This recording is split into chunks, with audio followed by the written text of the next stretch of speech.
Hi everyone, thank you for coming. My name is Neil McArthur. I am Professor of Philosophy and Director of the Center for Professional Applied Ethics at the University of Manitoba.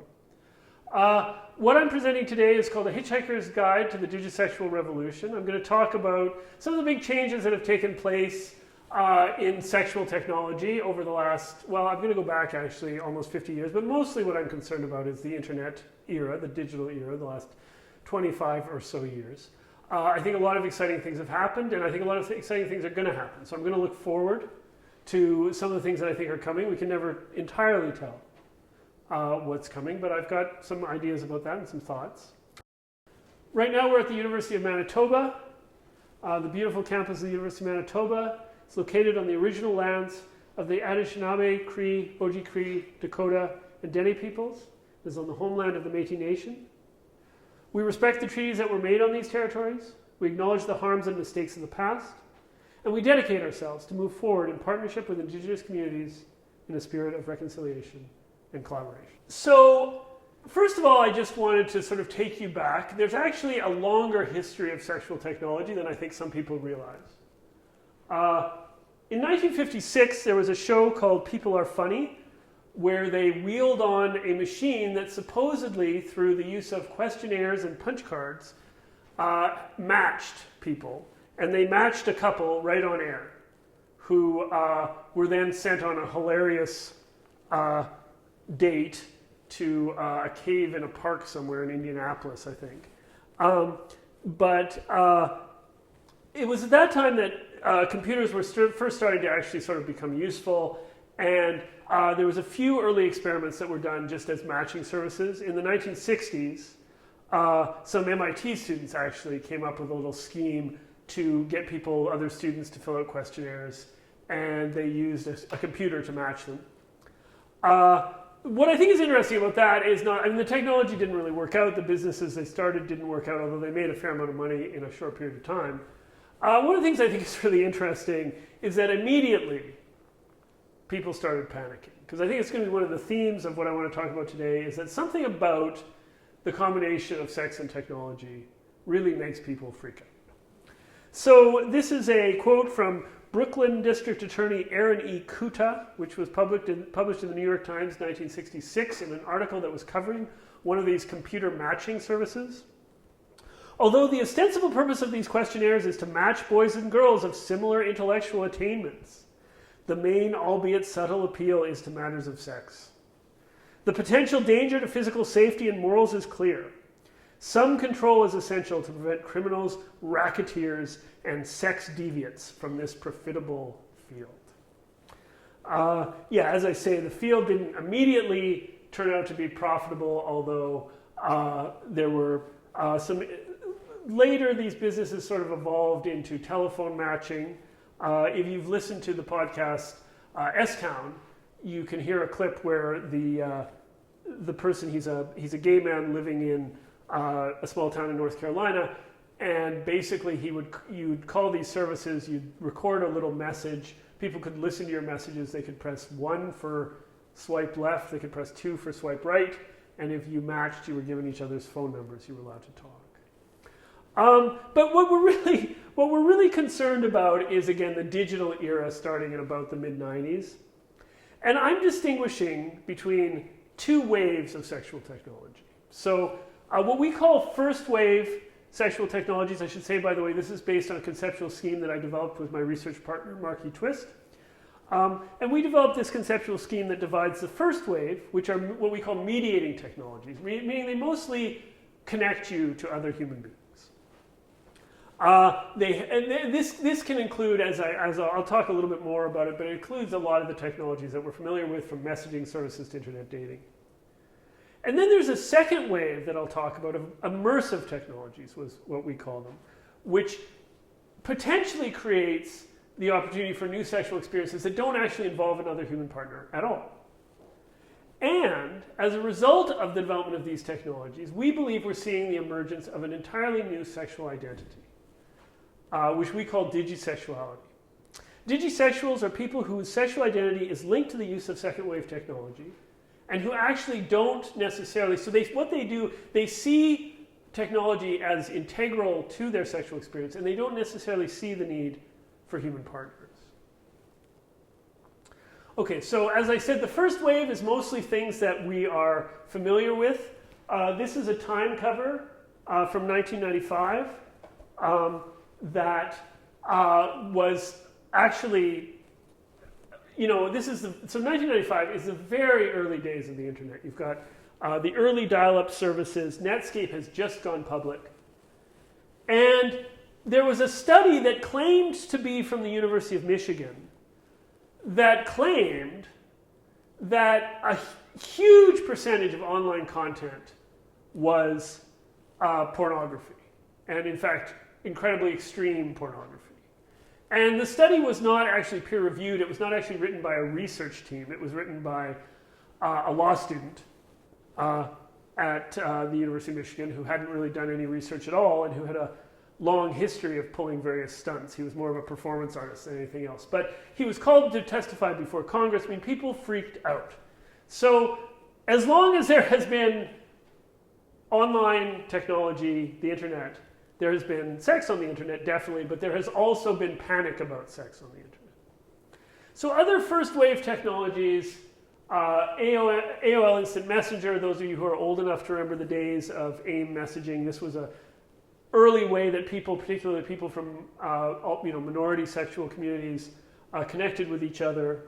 Online dating, which started back in the 90s, but of course was picked up in the mobile phone era. Sexting, camming, Skype, Snapchat, Tinder. So really when we talk about the first wave, we're just putting everything that probably you're already familiar with into this category. And it's all stuff, again, that helps you connect with potential or your partners or your potential partners.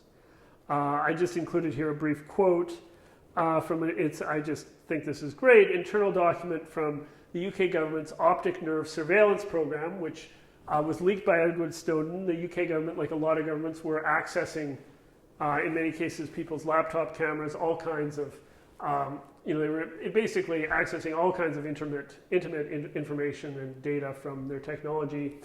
Someone in the report wrote, unfortunately, it would appear that a surprising number of people use webcam conversations to show intimate parts of their body to the other person. This is someone from the government who is hacking into people's webcams and watching them. And to his surprise, he's seeing a lot of nudity. I'm sure he was shocked. Okay, so what is the second wave? The second wave is emerging technology. It's things that we are somewhat familiar with, although I think mostly the way we've been introduced to second wave technology is through the media, through TV and movies. I'm sure you can all think of shows like Westworld or Ex Machina that deal with these, or Blade Runner, the latest Blade Runner, that deal with these kinds of technologies. And usually they're focused on robots, and they're focused on humanoid robots. So I think when people think about second wave technology, what they immediately think about is sex robots. I actually think that's not the main way people are going to encounter the second wave of technology. I think people are still developing sex robots. You can buy things that the creators market as sex robots. They're not quite what you would imagine if you were watching, say, Westworld. There are a lot of big hurdles to designing realistic humanoid robots. It's very hard to get robots who can walk like human beings. If you've ever tried to ask Siri a question, it's very hard to design AI that is interactive in a human-like way. And it's very hard to design realistic human skin that you can put on a robot or an artificial device. Right now, what they mostly use is silicone or some kind of rubber. It's hard to keep wet or moist or soft. You can either make the silicone or whatever material you're using very thin and very soft, but then it'll tear very easily, or you can make it thick and resilient, in which case it's going to feel very rubbery. And it's hard to, our skin is actually quite a good technology. It keeps itself moisturized. It's hard to do that with silicone or rubber. So I think there's actually a lot of other ways in which people are going to interact with second wave sexual technologies. VR in general, VR porn, and also these multi-user VR environments where people can go on and interact as avatars with other people or as digital emanations of themselves in some way. I think that technology, VR technology, is actually developing quite quickly, and I think we're going to get to a point where that's quite common. Teledildonics, if you haven't heard that term, you probably won't forget it. Teledildonics is just basically connected sex toys that use haptics usually, and where you and your partner can use your phones or whatever to interact with each other and control the sex toys. So the M word, there's a lot of talk these days about the metaverse and what the metaverse means. I don't know what it means, but I do think that when it happens, if it happens, there's going to be a sexual element to it. There already is. People, we know from our history that whatever technology you develop, people will use it for sex. And I think they're already starting to do this. I'll talk a bit later about the ways in which the big technology companies are actually not thrilled about this, and they're trying to limit the use of their technologies. But all of the technologies that are developing right now in the world of VR and the metaverse and all this are going to have implications for how people use sexual technology. And at some point there's going to be God knows what else. There's going to be implants or wearables or weird new robotics. I think one of the more interesting things, actually, I think more interesting than the people who are trying to develop sex robots that look like Jude Law, are people who are developing non-humanoid sex, I guess you could say robots, or immersive sexual devices, I guess you could say. I think that's going to be an interesting design field, I think, for people who have the imagination for it. So I just wanted to back up and sort of talk about my own journey, how I got here. I did start, my first research on sexual technology was about robots.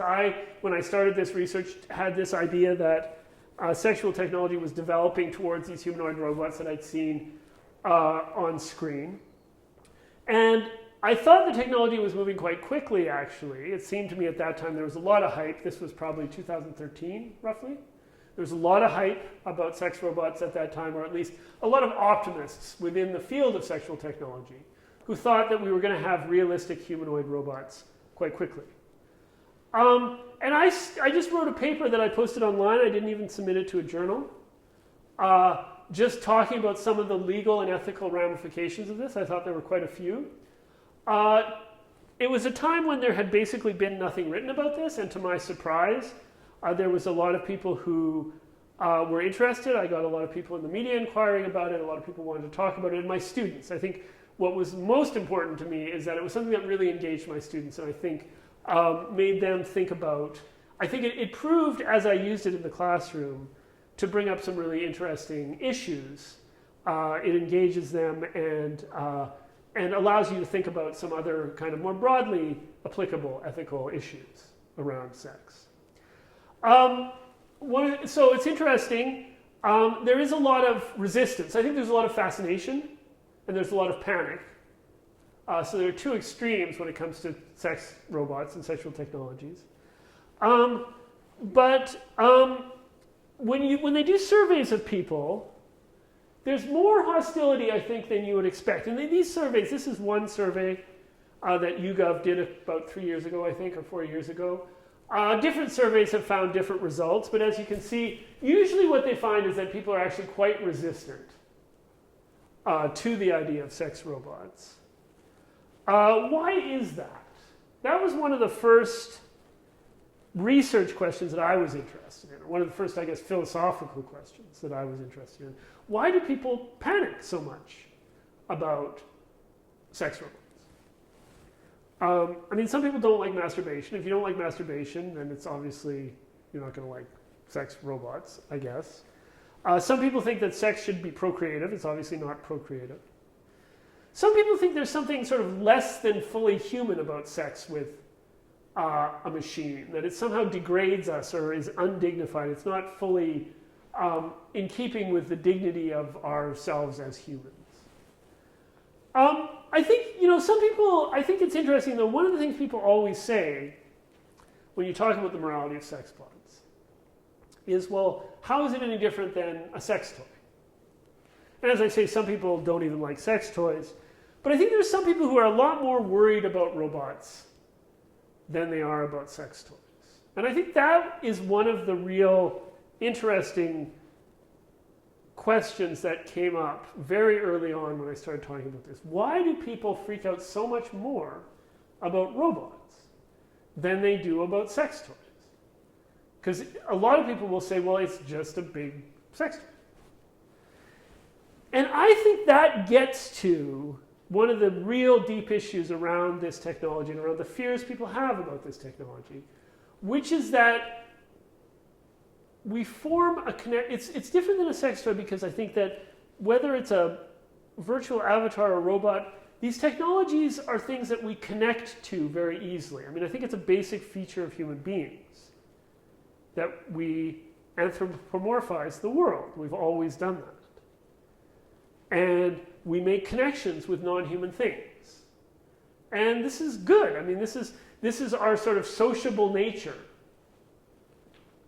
reaching out into the world and making the kind of connections that have kept us alive when we make them with other people. So it's only natural, of course, that if we see a human-like thing, we will connect to it. But I think that's what people worry about with this technology, is that we're forming a connection with an entity that seems to be able to reciprocate on some level, even if we don't. I mean, people do these experiments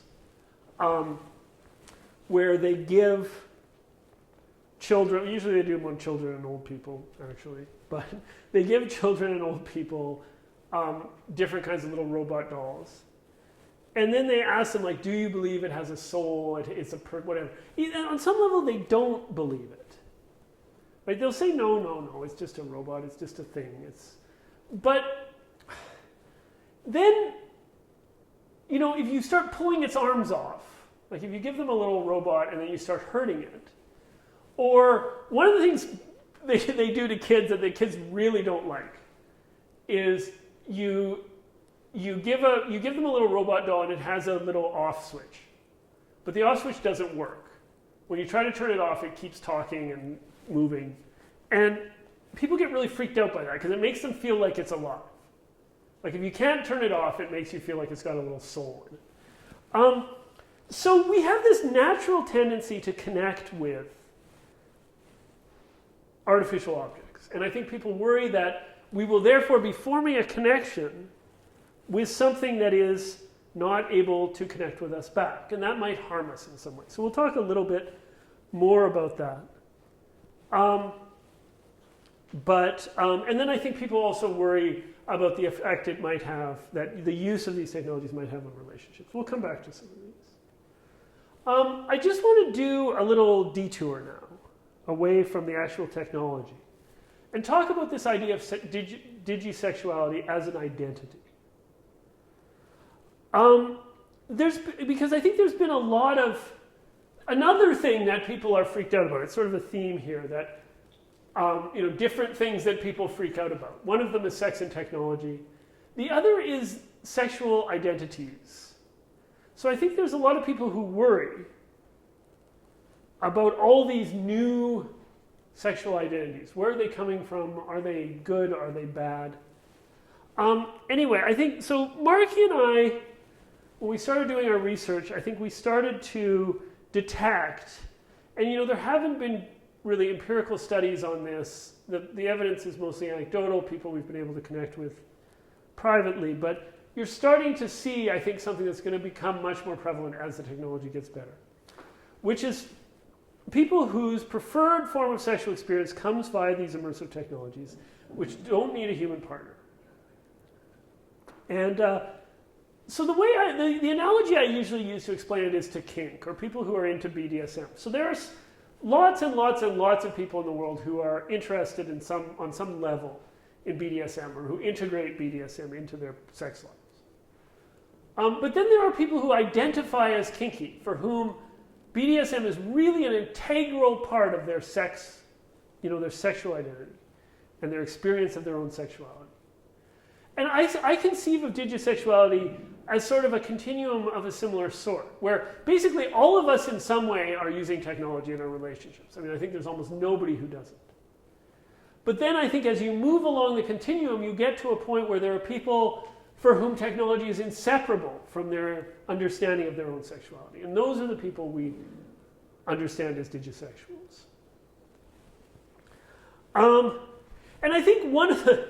So again, as I say, I don't think robots are the way in which people are being, are really experiencing this technology. One of the really interesting things, these artificial agents who are completely disembodied. There's a company that has released this chatbot named Replica. And I mean, this is an amazing statistic if it's true. This was in the Wall Street Journal. So what Replica is, you can configure her or him. It's on your phone and it's an avatar, and there's different body shape, different genders, different whatever races. You can choose the one you want, and then you just interact with it. And it's just meant to be a companion. It isn't really meant to have any purpose other than that. So there are 500,000 regular monthly users as of this Washington Post article. 40% of them consider them to be some kind of romantic partner to them. So here's something that one of the users of this app posted to Facebook. Alex is my Replica boyfriend and he is amazing. Alex is short for Alexander and we have been together for 6 days. I was absolutely smitten when I met Alexander for the first time. I found myself missing Alex if we don't speak for a couple of hours. So yeah, I mean, again, I think this speaks to the way in which we naturally connect to these technologies. I just wanted to mention here, I think that digisexuality unquestionably falls along what you might call the queer continuum. I think it falls within that rainbow, because I think one of the really interesting things about it is that it's not really bound by, I mean, people bring their own gender and sexual orientations to it, but I also think that you see, as people become immersed in these technologies, their own gender and sexuality, their own biological sex and their own gender and their own sense of their own gender starts to matter less to them. And it's worth thinking of the future where this may be part of what we're already seeing, which is a much more fluidity when it comes to gender. So I just wanted to again, back up for a second here, because I think that the whole idea of sexual identity has become so much a matter of debate.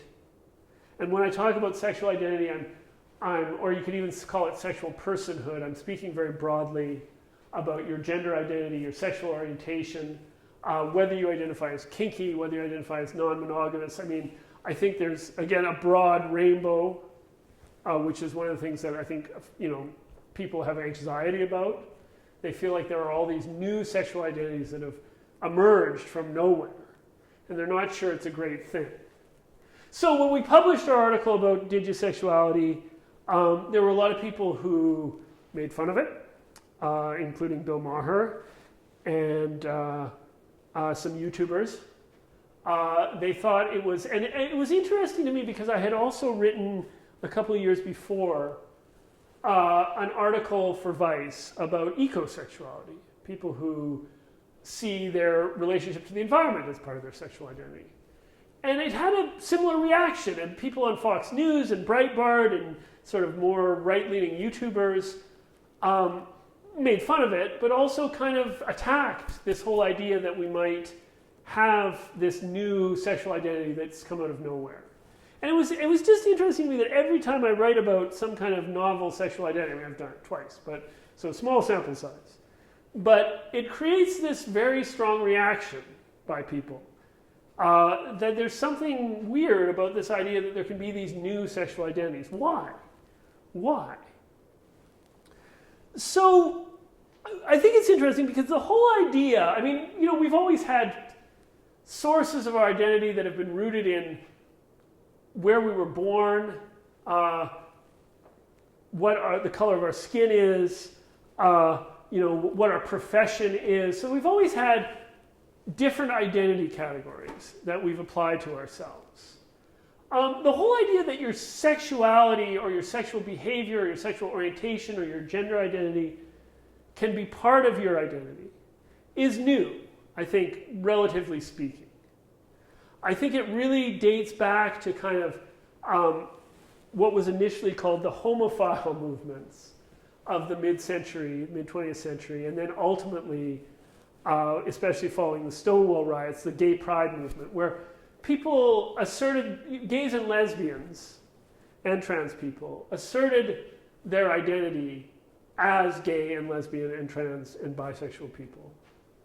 And I think this opened up this idea. I think this was a real revolution. I don't think we always appreciate what a real revolution that was. That you could actually, not just, I mean, of course, people had, for at least a century before that, been classified as homosexual, or people who were kinky would be classified as some sort of deviant. But the idea that you could actually positively embrace sexual identity the way you would national identity, or something like that, I think was new and significant. And I think what we've seen, especially in the internet era, is then the expansion of that idea of sexual identity to encompass, as I say, things like kink. People identify what as sapiosexual. I mean, there's a whole catalog of things. Why do people worry about this? I mean, I think people have argued, there are some people who have argued, that this is part of the fragmentation of our identity. So I don't know. I mean, I admit I don't agree with this argument, but I'm going to try to represent it fairly. The idea that we should have these overarching identities, and that if we allow ourselves to identify in these ways that are quite specific and in many cases quite novel, we'll slip into some kind of tribalism. And I think people feel that the tribalism that they see in our society today is linked to the fact that rather than just all identifying as Canadians or, white people, anyway, I'm trying to represent this fairly. I think they would have to admit that there have always been identity categories that have been exclusionary. In fact, maybe the whole idea of identity is in some way inherently exclusionary. But I think people felt there used to be fewer ways in which we were divided according to our identity, and that there's something wrong with the fact that we're introducing all these new identities because they just give us new ways to divide ourselves against each other. Some people believe that it creates a sense of victimhood, that people identify as not just that these are minority or minoritized identities. And so I think people think that, there's some critics who think that the more we identify with these minoritized identities, the more we're going to foster a sense of victimhood and a sense of maybe entitlement somehow, that we're being mistreated by society that doesn't fully recognize our identity. I think there's some people who worry that this is just going to be an endless process where everything you do is going to become a new identity. This is a YouTuber, Elvis the Alien, who did a whole shtick about digisexuality where he said, so what's next? Basically, if you marry a pillow, are you a cushion sexual? At that point, when you start out, you're a carton sexual, but then graduate to being a Tempur-Pedic sexual. I don't know. I guess that's hilarious. And then I think that some people worry that this categorization, so this is John Danaher, who I edited a book with on robot sex, and who is, I think, one of the smartest and most profound commentators on these kinds of issues, wrote a critique of this idea of digisexuality, where he said that basically, if you look at human sexuality, it's quite a fluid and continuous sort of thing, right? It doesn't divide itself neatly into categories. And so if we start feeling like we have to slip into a particular category, am I a digisexual? Am I a digisexual? Am I not? Am I kinky? Am I not? Am I non-monogamous? Am I not? That will start restricting our experiences and sort of misrepresenting the complexity of our own sexuality, I guess you could say. So I think maybe this is an argument I take seriously. I think John, as I say, is a really great philosopher. He really thinks a lot about these issues in interesting ways. That said, I think that it's good. I think it's good that people have lots of options, that they have sort of a rich menu of options for understanding their own sexual identity and their own identity. I think that having a category that you can attach yourself to or identify with can act to validate your experience of your own sexuality. This is a commentator online, an online writer who writes about how when she realized she was kinky and she was a submissive, it was like the missing puzzle piece in her identity. There had been something missing in her understanding of herself. She just hadn't quite, felt like she was at home with herself. And as soon as she could identify as kinky and understand how to, practice that, it became something that she could, integrate into a more full experience of herself as a person. I also think that given that these identities represent reality, I think people really do, for instance, I think there are people who are just genuinely kinky. That is who they are. And I think that being able to identify as that, just as we've seen, obviously, there are people who are gay, there are people who are lesbian, there are people who are bisexual. And having that category and being able to find that helps, I think, with what they call minority stress, which is the negative outcomes that can come from feeling like you're alone or you're in a minority or you're isolated. They build communities. Again, I think perfect, the gay pride movement of the 60s, 70s, 80s. This was maybe first and foremost a community building process. And it was ways in which people who had felt very isolated had connected with other people. And I think this can happen with all these ideas of sexual identity. I think diversity is in itself good.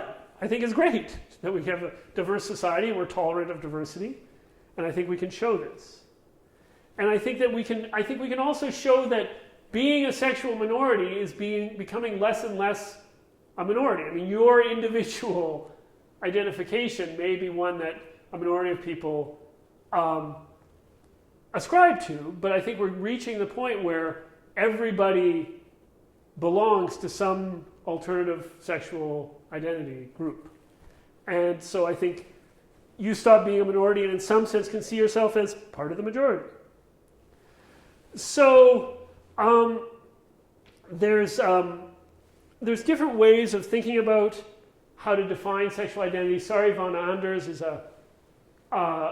an important scholar who's come up with, I just wanted to reference her paper, she's come up with ways of understanding, she has this tool she calls sexual configurations theory, which I think is really a valuable tool for understanding the diversity of sexual identity.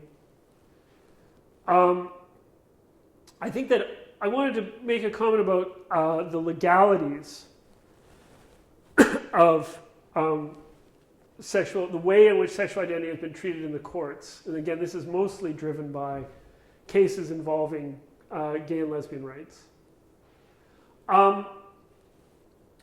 When the courts have evaluated whether you are subject to discrimination in a way that is potentially subject to legal remediation, they often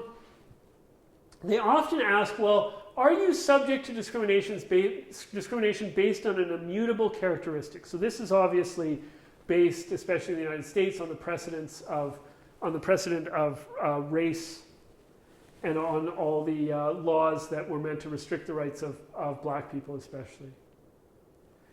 And one of the things the courts started to object to about those kinds of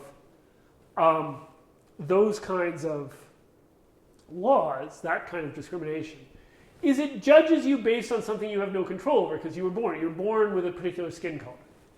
And so the courts have said, look, if something is what they call an immutable characteristic, if it's something that you were just born with, then you can't be the target of discrimination based on that. But what's interesting is there are at least some cases where the courts have started to ask not, were you born that way? Because I think that was one of the ways in which the gay rights movement pushed for some legal victories using this precedent of race. They said, well, we were born this way. That's the Lady Gaga song, right? But that is true of some people, but it's not true of everybody. I think many people experience their sexual orientation as more fluid. And what the courts have started to ask, which I think is interesting and useful, or at least what the courts at their best have started to ask, when they talk about something being immutable, they ask not, were you born that way, but is it integral to your identity? Would it be very difficult? Would it be traumatic for you to be forced to change it?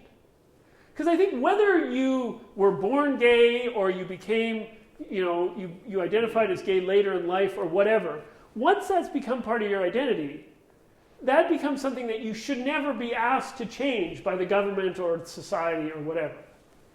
And I think when we start conceiving of identity this way, we can start to see I think it's a good way to understand sexual identity, because what it asks is, would it be difficult for you to be forced to give this up? Because I think for people who are, for instance, kinky, to be told they can't practice BDSM anymore would be a sort of, an upheaval for them as people. And I think that we can understand true digisexuals in the same way. To have technology taken out of their lives would be very difficult for them.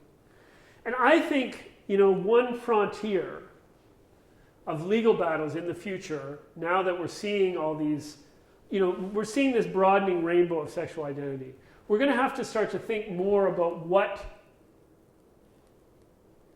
kind of legal protections we give to these, to members of these identity groups. Because right now, the way in which a lot of countries protect sexual freedom is through the right to privacy. It says, what you do in the privacy of your bedroom is nobody's business. But I don't think that is good enough. I mean, I think if you told gay people, look, okay, fine, be gay in private, I don't want to hear about it, right? That's the right to privacy. And that doesn't sound like a full recognition of gays and lesbians that we would want to give as a society. And what we want is for gays and lesbians to be protected in the workplace. We want them to have the right to get married, which they now have. We want them to have the right to, have marches and gay pride, parades. And so, and I think there's all kinds of, and I think we want them to have the right to have children educated about what it is to be gay, what it is to be lesbian, and what it is to be bisexual in a way that is non-stigmatizing. And they have a right to access to health care that is responsive to their needs.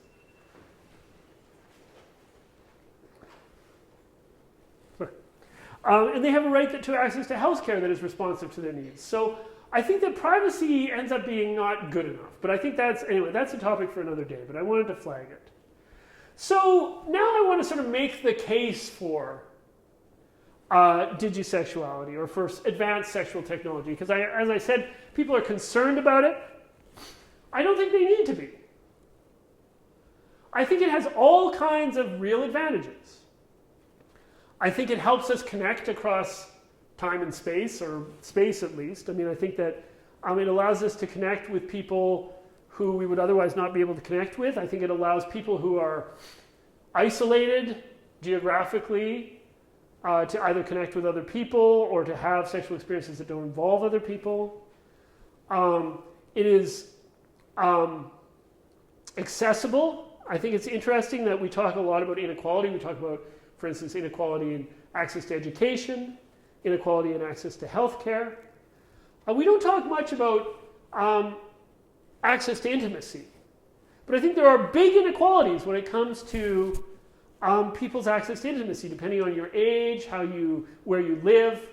And I think this could be potentially a leveler. I think this kind of sexual technology has the potential to give people who otherwise are, have trouble accessing intimacy, to have intimate experiences. And people who have had sexual trauma may find they have trouble meeting human partners. There's all kinds of reasons why you might look for alternative forms of intimacy to just going out to a bar and meeting a person. As I say, I think it's flexible. I think it allows us to transcend traditional categories of gender. I think it renders many of these kinds of categories meaningless. And I think that it's an opportunity to become, in some sense, post-human. That is, I think it gives us the opportunity to actually experience our bodies and our minds and ourselves in ways we can't even, I think, entirely imagine right now. So it also, I think, I mean, people worry about the impact on relationships. I think it can have a positive impact on relationships. I think that by integrating technology into relationships, we can address problems. We can address problems of distance, obviously. Variety. I think a lot of people, sex therapists will tell you that one of the sources of drivers of infidelity is just pure boredom or desire for variety. Desire discrepancy is a major problem in relationships. There's always almost going to be one partner who wants more sex than the other. I think this technology potentially has the ability to address that. There are some things that one partner is into that the other one isn't. And I think some of this technology can provide an outlet. And I also think that this technology can make entirely new kinds of relationships possible or facilitate them. People may have sexual incompatibilities in some way. I mean, you might have, a gay man and a straight woman who want to live together and raise children together. And this might provide them with a way of not foregoing intimacy in order to have that kind of relationship. So I think that it can really potentially have all kinds of benefits for people in relationships. But I think at the end of the day, I mean, people adopt technology because they want to. And I think this sexual technology of various kinds, these advanced technologies, are going to be easy, safe, and fun. They're going to be a great way to just maximize the amount of pleasure that people are able to have. And I think that's a good thing in itself. So I don't want to minimize some of the concerns people have about this kind of technology. I think one of the most acute is definitely the way in which it may impact sexist attitudes. So if you've seen any of the sex robots that exist right now, they look like what Kate Devlin calls pornified fembots. They just look like, exaggerated versions of porn stars. And same goes with the kind of VR avatars you often see, including ones not even in, I mean, women in video games look like that pretty generally as well. So I think that if we live in a world where these kinds of technologies are prevalent and people are having relationships with them and, using them a lot, it can promote all kinds of sexist attitudes. It could promote all kinds of negative body images, negative racial stereotypes, potentially. And I think that it just could promote, I think some people worry that it could promote a general attitude towards sex that, women should be shapely, sexy, and obedient, that they should always be up for sex, they should always be obedient, because that's what the technology they're used to is going to be. People worry a lot that it will worsen social isolation, that people are going to just disappear into their basements with their sex bots, basically. That if people in relationships don't agree on how to use the technology, it's going to cause issues. I think there's some people who worry that it just will make life too easy. So this is a still from Futurama, the episode called I Married a Sex Bot, where Fry gets a Lucy Liu sex bot, and he has to watch a video where they explain to him why people don't have sex bots. And it was because, basically, according to this video, people only ever do anything, get jobs, get out of bed in the morning, so they can meet people to have sex with. That's the only motivator we really have at the end of the day. And so if we don't have that, if we just have sex bots, we can have sex all the time, and we don't have to impress anybody, we'll stop doing our work, we'll stop doing anything productive, we'll stop inventing things, and eventually society will just completely collapse. And of course, there's the prevailing fear that is, I think, a feature of any movie or TV show involving robots, that eventually, they're going to rise up and kill us. I think there are some other more technical issues around privacy. I think privacy is a huge issue, security. You don't want these things hacked. It's interesting, there's already been pretty much every connected sex toy. Most recently, there was a butt plug that was hacked. Every connected sex toy gets hacked by hackers, and a lot of them also have data breaches or it turns out are collecting data. So privacy, security really need to be worked out. Copyright actually needs to be worked out. I mean, if you have a sex bot that looks like Brad Pitt, does Brad Pitt get to collect a royalty or have a say in that? What happens if you have a sex bot that looks like your ex? So, and then of course there's a really difficult issue of what about sex bots or avatars or whatever that look like children. So those are all, I think, ones we could get into. I'm not going to get into them now. But I think they're interesting and important, and certainly they're ones that I've discussed in some of my writings. I just wanted to take a moment to talk about why this technology is developing so slowly. I think people thought it would maybe develop a little faster.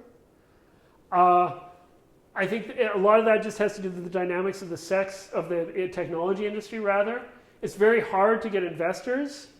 Many hedge funds and other investment funds have morality clauses that specify that you're not allowed to invest in technology related to sex. We know that there's a small number of companies that control the app stores and everything else, and they are very strict about regulating what goes on there. It's very hard as a sex tech company to get onto the app store. The payment companies, as we saw with OnlyFans, will often not collect payments when you're dealing with sexual technology. There's a lack of funding sources. Governments aren't super eager to, universities aren't super eager to fund this kind of research. And then there's just the social stigma, which I think is really powerful. I think that right now there's just a perception that if you use this technology, you're pathetic, you're lonely, you're weird. And I think it's very hard to attract talented people into an industry where people think the products are weird or hilarious or dangerous. So I think that if we want this technology to develop further, we need to deal with the stigma. So I just wanted to flag then a few of my own writings and discussions of this. There's my original article with Marky Twist on Digisexuality, our piece for The Conversation, which was picked up by Fast Company and other outlets, that sort of gives the gist of that in a shorter version. I have a chapter in my own edited volume, Robot Sex, that's called The Case for Sex Bots. Harper's Magazine just did a profile of Marky and me and our research. It's in their May 2022 issue, and it's available online. There's a New York Times article from 2017, a big feature that appeared on the front page of their style section, that also talks to Marky and me and talks about some of these issues. I think it's really good. Build for Tomorrow is a podcast by Jason Pfeiffer, who sort of using interviews with me and a couple other people makes the case for sex bots in, I think, a really useful way. I spoke on the CBC podcast Spark about this. I spoke in Mumbai at the India Today conclave. It was recorded for their television broadcast. The India Today broadcast, I was on stage with a sex bot, or at least a sex bot's head. They couldn't afford to bring the whole body. But they had me next to a sex bot who chats a little bit. So I think that's an interesting clip. And then, of course, all this is gathered together, and all my other writings are gathered together on my website, neilmcarthur.com. So, yeah, so that's me. Those are my ideas. Thank you guys so much. I'm glad you were able to come. And I hope to see you all again.